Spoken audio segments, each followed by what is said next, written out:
Don't tell me you invited him to the wedding. A guest actually whispered that. I heard it clear as day, right as the bride ran straight down the aisle in her white dress and threw her arms around a homeless man who'd just wandered into the church. You could almost feel the discomfort ripple through the crowd, some folks turning away, pretending to be fascinated by the stained glass or the arrangement of lilies. But here's the twist, the thing that had every jaw on the floor, myself included. Just minutes after that embrace, a dozen Marines in full dress blues marched in, lined up with the kind of precision you see in movies, and saluted the bride, right there in front of God and everybody. You know what? I'm outraged if you believe kindness should ever be judged. Emily Sanchez.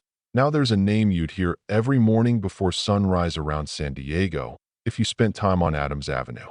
She'd show up to Sunrise Bakery at 4:30 a.m., no matter the weather, before most folks even thought about hitting snooze. 30 years old, head pastry chef, built like someone who'd wrestle a bag of flour and win. Famous in the neighborhood for croissants that melt in your mouth and cinnamon rolls people lined up for. But, and this is important, Emily was known for something else if you actually worked with her. Every single day, after she pulled the first tray from the oven, she'd wrap up a fresh pastry, pour coffee into a little to-go cup, scribble a note. Usually something simple, like, wishing you a peaceful day, and sneak out the back door. She always left it on the bench by the bus stop, and she always left it for the same person. This old guy, silver hair, battered coat, sitting in the same spot, never begging, never bothering anyone. She never asked his name, and he never offered it. And of course, people at the bakery had their opinions. She's wasting good product, one guy muttered. He'll take advantage. Just you wait, someone else insisted, convinced of their own wisdom. Then the bakery got new management. Always fun, right? And her supervisor sat her down. He tried to be gentle, like, Emily, your charity work is admirable, but maybe donate to a real shelter instead of this. She smiled, nodded, did not change a damn thing. Just started coming in 15 minutes earlier so no one would catch her. Thought she was being slick until one new hire spotted her sneaking back in and made sure everybody knew. She's been feeding that bum for 5 years, she heard, clear as a bell. Loud enough for a customer to shoot her a look full of pity and maybe a little disgust. Poor thing, thinking she's making a difference. Emily just rolled her dough and kept quiet, but let me tell you, it stung. Not because she cared what people thought, but because they couldn't see what she saw. A person, not a problem. You're too soft-hearted, her mom always said, even teased her when she got engaged to Marco, the local firefighter who knew about her secret morning routine and loved her all the more for it.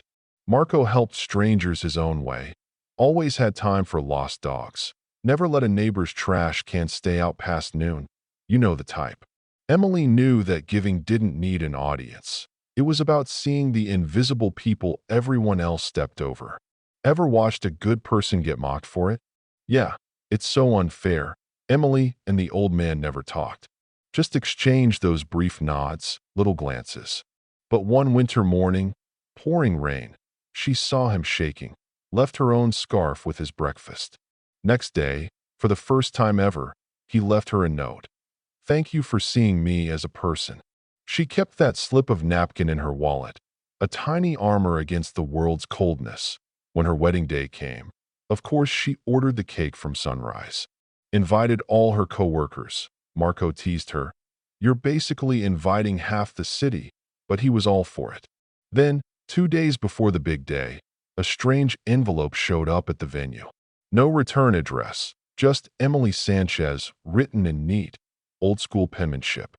Inside, a simple card. Tomorrow I will come not for cake, but to honor a debt. No signature. Gave the planner a headache.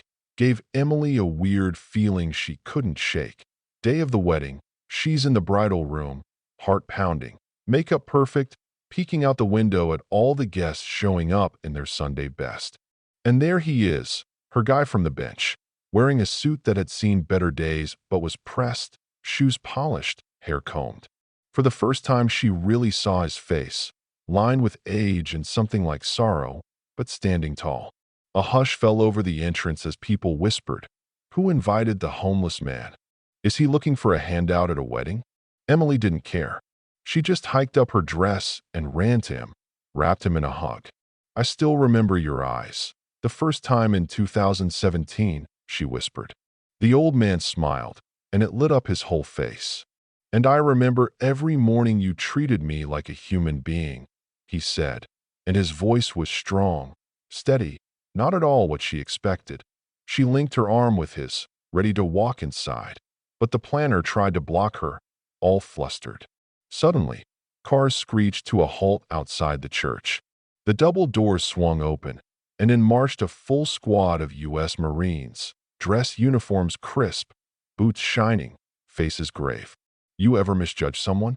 "I have." The lead Marine, Captain Duncan, snapped to attention, saluted Emily, and said, loud enough for the whole church to hear, "On behalf of Alpha Company, 3rd Battalion, 5th Marines, we honor the woman who sustained a hero for 6 years." Nobody moved. Captain Duncan turned to the old man, now revealed as Sergeant Victor Hale, a Marine who'd saved 9 lives in Fallujah, lost his family in a car crash, and disappeared from society, never used his benefits, never asked for thanks. Another Marine stepped forward with a shadow box. Inside, a medal and a faded photo. "He carried me through enemy fire," Duncan explained. "Saved 8 more, all while wounded. Never claimed his silver star. Wouldn't be here without him. And if not for you, Miss Sanchez, he wouldn't be here either." Emily was crying, makeup a mess, but didn't care. "I never knew," she whispered. Victor shook his head gently. "That was the point. I didn't want to be thanked. Couldn't stand being called a hero after losing my own family.